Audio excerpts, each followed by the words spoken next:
Bismillahirrahmanirrahim.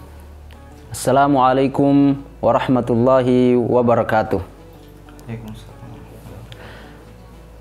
Alhamdulillahilladzi akramana bi fariidatis siyami wa ja'alaha tuhratan minadh dhunubi wal athami wa sihhatan lil 'uquli wal ajsami ba'da an akramana bi ni'matil imani wal islami. Wa sallallahu wasallam ala man arsala ilaina rahmatan sayyidina Muhammadin sayyidil mursalin wa ala alihi wa sahbihi ajma'in, amma ba'd. Puji syukur marilah kita bersama-sama panjatkan atas kehadirat Allah Subhanahu wa taala, karena Allah Subhanahu wa taala masih memberikan kita nikmat kesehatan, nikmat kesempatan, sehingga kita masih bisa menikmati, sehingga kita semua masih bisa merasakan keutamaan atau keberkahan di bulan suci Ramadan ini. Salawat beserta salam tak lupa kita hanturkan kepada junjungan kita Nabi besar Muhammad sallallahu alaihi wasallam. Allahumma salli ala Sayyidina Muhammad. Sahabat Wawasan TV, edisi Tanya Jawab Ustadz yang insyaallah dirahmati oleh Allah Subhanahu wa taala.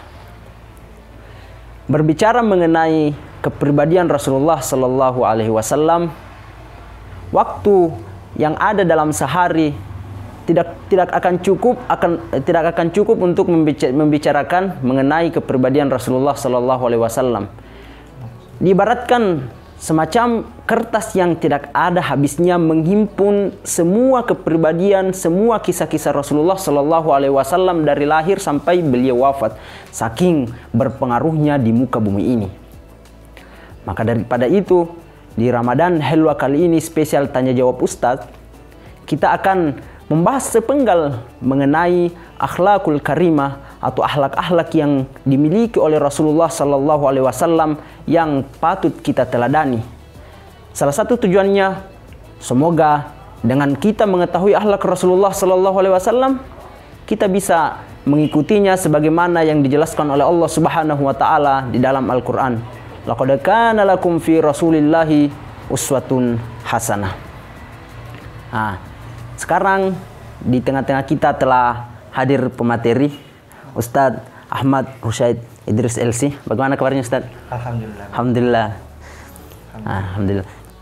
Begini Ustadz, terkadang di antara kita cuma mengetahui kepribadian dari Rasulullah Sallallahu Alaihi Wasallam dari yang nampak saja atau dari yang zuhirianya saja, baik itu dari segi bagaimana Rasulullah Sallallahu Alaihi Wasallam makan, bagaimana Rasulullah Sallallahu Alaihi Wasallam menggunakan pakaian, atau bagaimana sunnah-sunnah Rasulullah Sallallahu Alaihi Wasallam. Dan terkadang kita luput dari sifat akhlak Nabi Sallallahu Alaihi Wasallam. Nah, begini Ustaz, bagaimana sebenarnya akhlak yang dimiliki oleh Rasulullah Sallallahu Alaihi Wasallam itu? Bismillahirrahmanirrahim. Assalamualaikum warahmatullahi wabarakatuh. Waalaikumsalam warahmatullahi. Alhamdulillah wassalatu wassalamu ala Rasulillah wa ala alihi wa sahbihi wa mawala wa ba'd. Allahumma nawwir qulubana wa uqulana binuril fahm. Amin. Wa zayyinna bil hilm. Amin. Wa sahhil lana masalikal fahm. Amin. Wa akhrij lana bi lutfin min zulumatil wahm. Wa ja'alna ya maulana mimman yastami'una al-qawla fayattabi'una ahsan. Alhamdulillah, untuk pertanyaan bagaimana sebenarnya akhlak Nabi sallallahu alaihi wasallam. Jadi sebenarnya kita ini banyak akhlak-akhlak Nabi sallallahu alaihi wasallam itu yang bisa kita tiru. Jadi akhlak-akhlak Nabi sallallahu alaihi wasallam itu tidak, atau sunnah-sunnah Nabi sallallahu alaihi wasallam itu kita tidak boleh terlalu fokus kepada sunnah-sunnah secara zohiriah saja. Dalam artian berpakaian, tidak, maksudnya jangan terlalu berfokus. Kenapa? Karena Nabi SAW di beberapa sirahnya itu juga mengajarkan kita bagaimana caranya bermuamalah. Jadi bukan hanya sekedar akhlaknya saja Nabi secara zahir, tetapi juga secara batin. Dan itu yang harus menjadi tekanan bagi kita untuk terus memperhatikan akhlak Nabi seperti apa, seperti memaafkan. Kemudian seperti apa Nabi SAW itu tidak pernah mengatakan sesuatu hal yang tidak disukai oleh orang lawan bicaranya. Kemudian Nabi SAW juga itu tidak pernah berkata-kata buruk, berkata-kata kasar. Nabi SAW itu juga ketika memuji dengan as-sidq, dengan jujur. Nabi juga SAW bercanda, tapi candanya Nabi SAW itu candanya dengan yang jujur. Jadi begitulah akhlak-akhlak Nabi, sehingga Nabi dengan seluruh tingkah lakunya, karena kejujurannya Nabi, sehingga tidak ada orang yang pernah merasa dikhianati oleh Nabi Sallallahu Alaihi Wasallam. Berarti dari penjelasan Ustadz ini, kebanyakan akhlak-akhlak yang batiniah atau akhlak-akhlak yang jarang diketahui oleh kita semua sudah dijelaskan di dalam Al-Quran. Sebagaimana, kalau saya tidak salah ingat nih Ustadz ya, saya pernah mendengar sepotong hadis mengenai bahwasanya akhlaknya Nabi itu akhlak khuluqul Quran. Ini saya cuma mendengar sebagian atau cuma mendengar sepotong saja, dan saya tidak tahu bagaimana maksud daripada khuluqul Quran sebenarnya ini. Jadi memang di dalam hadis diriwayatkan oleh Sayyidah Aisyah ketika ditanya kaifa kana khuluqun Nabi sallallahu alaihi wasallam, Sayyidah Aisyah pun menjawab kana khuluquhul Quran. Jadi yang menjadi pertanyaannya di sini adalah bagaimana sebenarnya akhlaknya Nabi itu dari Al-Quran. Jadi kita mau melihat akhlaknya Nabi sallallahu alaihi wasallam itu di dalam Al-Quran itu bagaimana implementasinya di dalam Al-Quran. Kenapa? Karena terlalu global ketika Sayyidah Aisyah mengatakan kana khuluqul Quran. Jadi kita ingin betul melihat bagaimana sebenarnya akhlak Nabi sallallahu alaihi wasallam itu di dalam Al-Quran. Di dalam Al-Quran itu dijelaskan salah satu ayat mengatakan laqad ja'akum rasulun min anfusikum azizun 'alaihi ma 'anittum harisun 'alaikum bil mu'minina raufur rahim. Jadi Allah Subhanahu wa taala itu mensifati akhlaknya Nabi sebagai akhlak raufun ar-rahim sallallahu alaihi wasallam. Dan hal ini pun malaikat itu mengakui akhlaknya Nabi sallallahu alaihi wasallam itu sebagai akhlak ar-raufur rahim, yang mana itu terjadi di perang, bukan perang tapi hadisatut Taif. Kejadian ketika Nabi sallallahu alaihi wasallam itu pergi berdakwah di Taif. Nah, ternyata setelah Nabi sallallahu alaihi wasallam itu berdakwah di Taif, seluruh kabilah-kabilah Nabi sallallahu alaihi wasallam itu datangi, kemudian dakwahkan untuk masuk ke dalam agama Islam. Tapi para penduduk Taif di situ tidak menolak ajakan Nabi untuk masuk ke dalam Islam. Orang-orang Taif berkata bahwa kenapa engkau datang kepada kami sedangkan kampungmu sendiri atau orang-orang yang berada di kampungmu tidak menerima ajakanmu. Kenapa kamu terlalu jauh datang ke Taif untuk mengajak kami masuk Islam, sedangkan orang-orang di kampungmu tidak ada yang juga yang masuk Islam. Maka sehingga itulah Nabi SAW itu keluar dari Taif dengan keadaan yang sedih, hazin, galau. Kemudian setelah itu Nabi SAW itu meninggalkan Taif. Ketika meninggalkan kota Taif, seluruh penduduk kota Taif itu berjejeran melakukan saf sembari melempari Nabi SAW itu dengan batu.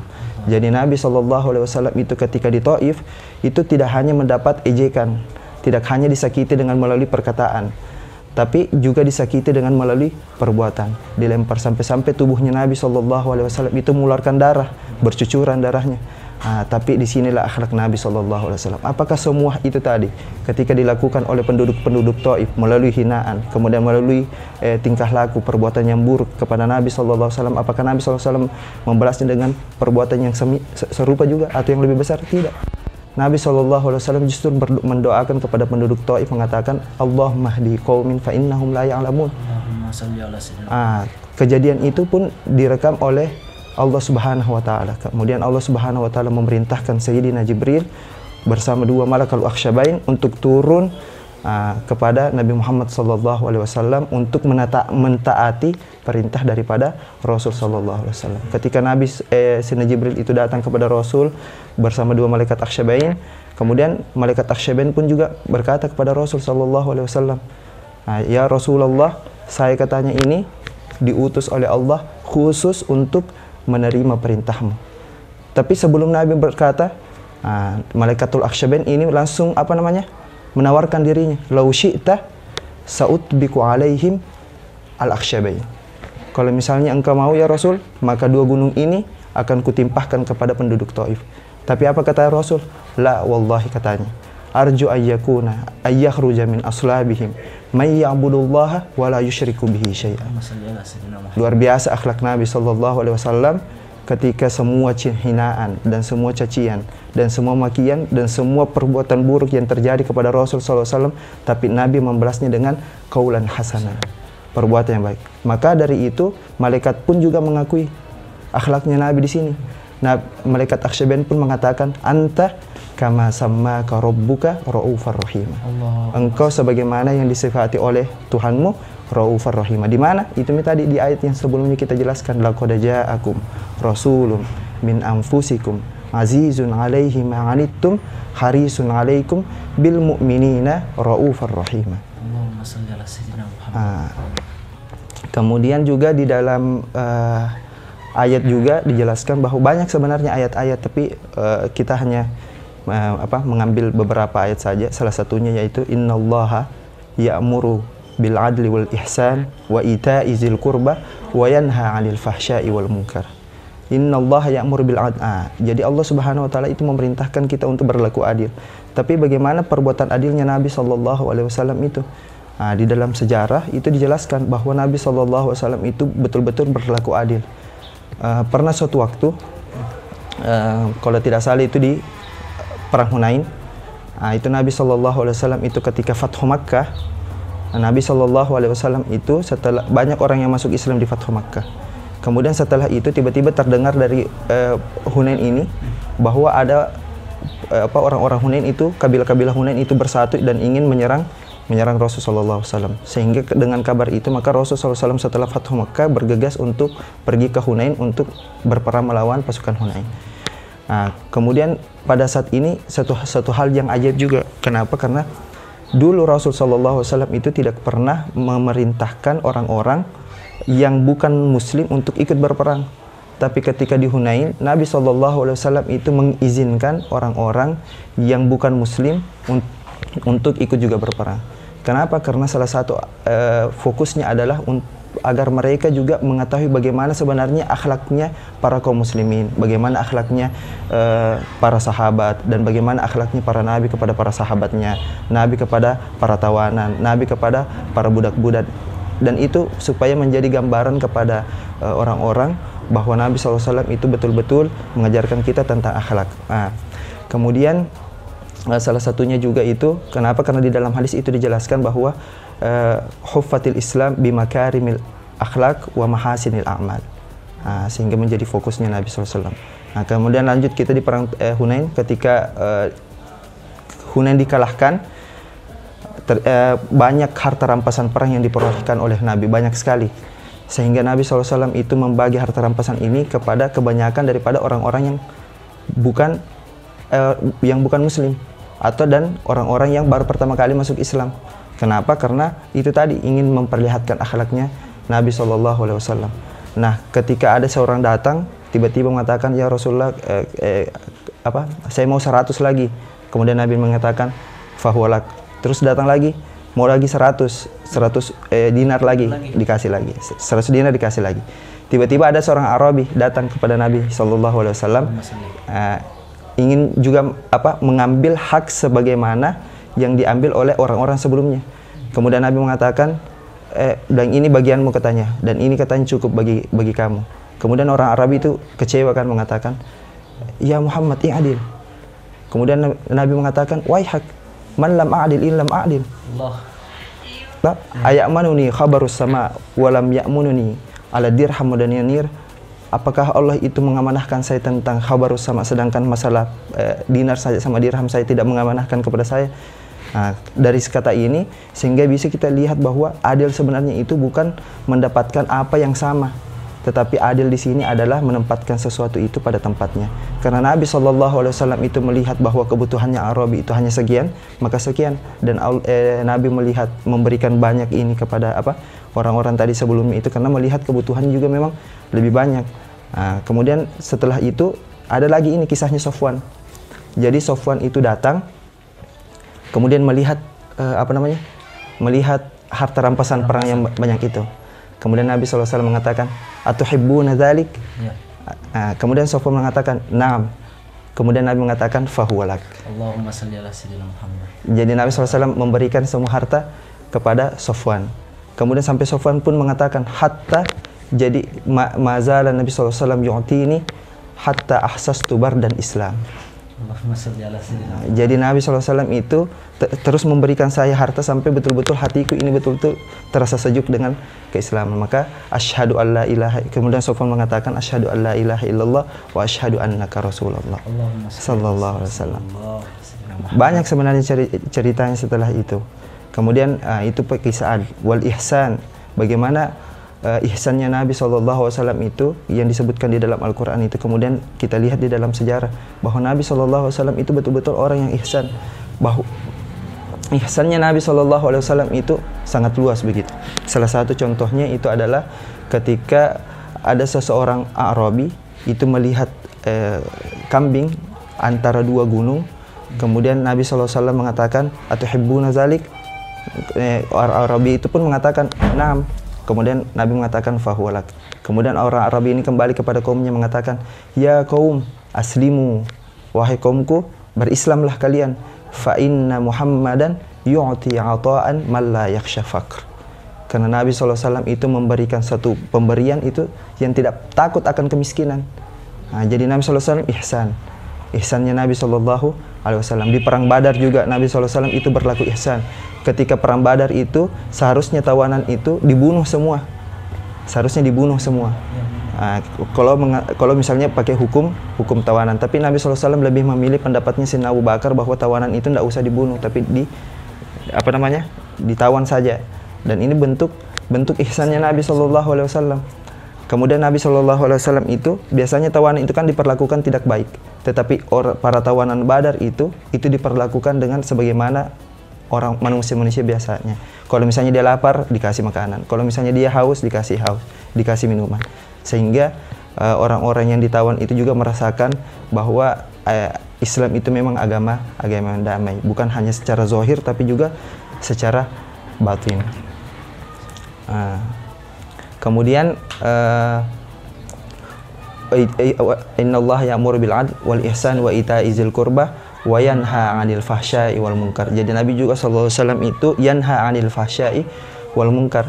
Makanya kenapa di dalam Islam itu syuriatil qisas wa syuriati haddul, disyariatkannya qisas, kemudian disyariatkannya haddu syurbil khamr, kemudian disyariatkannya juga haddu zina. Itu semua untuk yanha 'anil fahsya'i wal munkar. Jadi syuriatil qisas di sini kita tidak boleh memahami bahwa Islam itu kejam karena membunuh, tapi kita harus lihat di belakangnya ma wara'a hazihi al hikmah. Salah satu hikmahnya itu adalah menghindari orang untuk berlaku seperti orang yang membunuh. Kenapa? Karena akan berdampak juga kepada dia. Jadi itu semua. Kemudian ada juga di kisahnya Ma'iz. Ketika Nabi SAW, Ma'iz itu bertemu kepada Nabi SAW itu mengatakan saya berzina katanya. Kemudian Nabi mengatakan, "Abi kejunun." Bilang, "Gila kok." Gitu, maksudnya gila. Kemudian setelah Ma'iz itu melakukan 3 kali, maka dilemparlah. Tapi ketika dilempar si Ma'iz ini kabur. Tapi Nabi mengatakan, biarkan, bentuk ihsannya Nabi sallallahu alaihi wasallam. Dan juga membentuk sebagai makarimil akhlaknya juga Nabi. Supaya apa? Supaya bahwa kita tidak boleh menghina orang itu secara zahirnya. Karena bisa jadi mereka itu akan taubat pada akhirnya. Jadi al-ibrah itu laisa liman sabak walakinna liman sadaq. Jadi kita tidak boleh menilai orang itu dengan penampilan luarnya, tapi kita juga harus menilai penampilan hatinya. Kita tidak tahu ketika orang itu misalnya melakukan sesuatu perbuatan yang buruk, tetapi hatinya juga itu menangis, merintih. Kenapa? Karena mengharap pengampunan Allah Subhanahu wa taala. Dan itu seharusnya yang kita tekankan. Sehingga ketika hal ini, akhlak-akhlak ini kita tekankan, maka kita akan melihat seseorang itu dengan ainur rahmah, pandangan yang berkasih sayang, pandangan yang ingin kita tolong untuk mengajak lagi kepada kebaikan tanpa menjudge covernya. Dan itulah yang diperlihatkan oleh Nabi SAW di dalam kisah-kisahnya. Maka untuk berbicara tentang khuluqul Qur'annya Nabi SAW ini, sebagaimana dikatakan oleh Sayyidah Aisyah, kita bisa baca di sirah. Jadi man aradat tafsil wa man aradat at-tawassu falyaqra'us sirah. Jadi yang mau tafsil, penjelasan rincinya, dan mau pelebaran tentang bagaimana akhlak-akhlak Nabi, maka bacalah sirah. Sallallahu alaihi wasallam. Masya Allah, masalah ya Ustaz ya. Kisah-kisah Rasulullah Sallallahu alaihi wasallam, bagaimana kesabaran beliau, bagaimana perjuangan beliau dalam menyebarkan agama Islam, memang penuh dengan kasih sayang. Penuh dengan kasih sayang, tidak memandang ternyata orang ini jahat kepada saya. Karena ketika hukum akal dipakai, ketika orang jahat kepada kita, ya kita harus balas. Rasulullah Sallallahu alaihi wasallam mempunyai Raufur Rahim, mempunyai kasih sayang yang dalam. Dan dari penjelasan Ustadz ini sangat-sangat bermanfaat bagi kita semua, maupun dari sahabat Wawasan TV, karena dengan akhlak yang dimiliki oleh Rasulullah Sallallahu alaihi wasallam, kita cuma tidak berfokus pada akhlak yang zahiriyah saja atau akhlak yang nampak saja. Karena terkadang kita menjadikan suatu permasalahan ketika kita tidak mengikuti sunnah Rasulullah Sallallahu alaihi wasallam yang nampak, tapi ternyata ada akhlak Rasulullah Sallallahu alaihi wasallam yang mungkin sebagian orang tidak terlalu memperlihatkan secara zahir, namun mereka mengikuti kasih sayang Rasulullah, tidak berkata kasar ataupun dia saling menghargai satu sama lain. Allahumma shalli ala sayyidina Muhammad. Berarti begitu ya Ustaz, ketika kita mau bercerita tentang Rasulullah, kayaknya waktu yang sejenak, waktu yang sebentar itu tidak cukup untuk... Betul sekali, betul. Saking banyaknya akhlak Rasulullah Sallallahu alaihi wasallam. Allahumma shalli ala sayyidina Muhammad. Jadi mungkin cukup sekian Ustaz. Mungkin ada dua pertanyaan tadi mengenai bagaimana sebenarnya akhlak Rasulullah dan bagaimana sebenarnya akhlak Rasulullah Sallallahu alaihi wasallam yang dijelaskan di dalam Al-Quran. Kami ucapkan banyak terima kasih kepada Ustadz Rusyaid LC karena telah memberikan kita wejangan sedikit mengenai akhlak Rasulullah Sallallahu alaihi wasallam. Semoga dengan pertemuan kita ini Ustadz menjadi awal bagi kita. Semoga saya pribadi dan sahabat Wawasan lebih mendalami lagi bagaimana sirah Rasulullah Sallallahu alaihi wasallam itu. Allahumma shalli ala sayyidina Muhammad. Sekali lagi kami ucapkan banyak terima kasih. Baik sahabat Wawasan TV, spesial edisi Tanya Jawab Ustadz, itulah tadi mengenai sepenggal kisah Rasulullah Sallallahu alaihi wasallam tentang akhlak beliau, bagaimana kehidupan Sallallahu alaihi wasallam ketika Rasulullah Sallallahu alaihi wasallam tidak diperlakukan adil oleh kaumnya, dan bagaimana responsif Rasulullah Sallallahu alaihi wasallam dalam menghadapinya. Begitu banyak faedah yang dapat kita petik mengenai kisah-kisah selanjutnya. Tetap saksikan di Wawasan TV spesial Tanya Jawab Ustadz. Saya Hairil Yusuf sebagai host pada kesempatan ini mengucapkan banyak terima kasih. Wallahu muwaffiq ila thoriqil ikhlas. Assalamualaikum warahmatullahi wabarakatuh. Waalaikumsalam warahmatullahi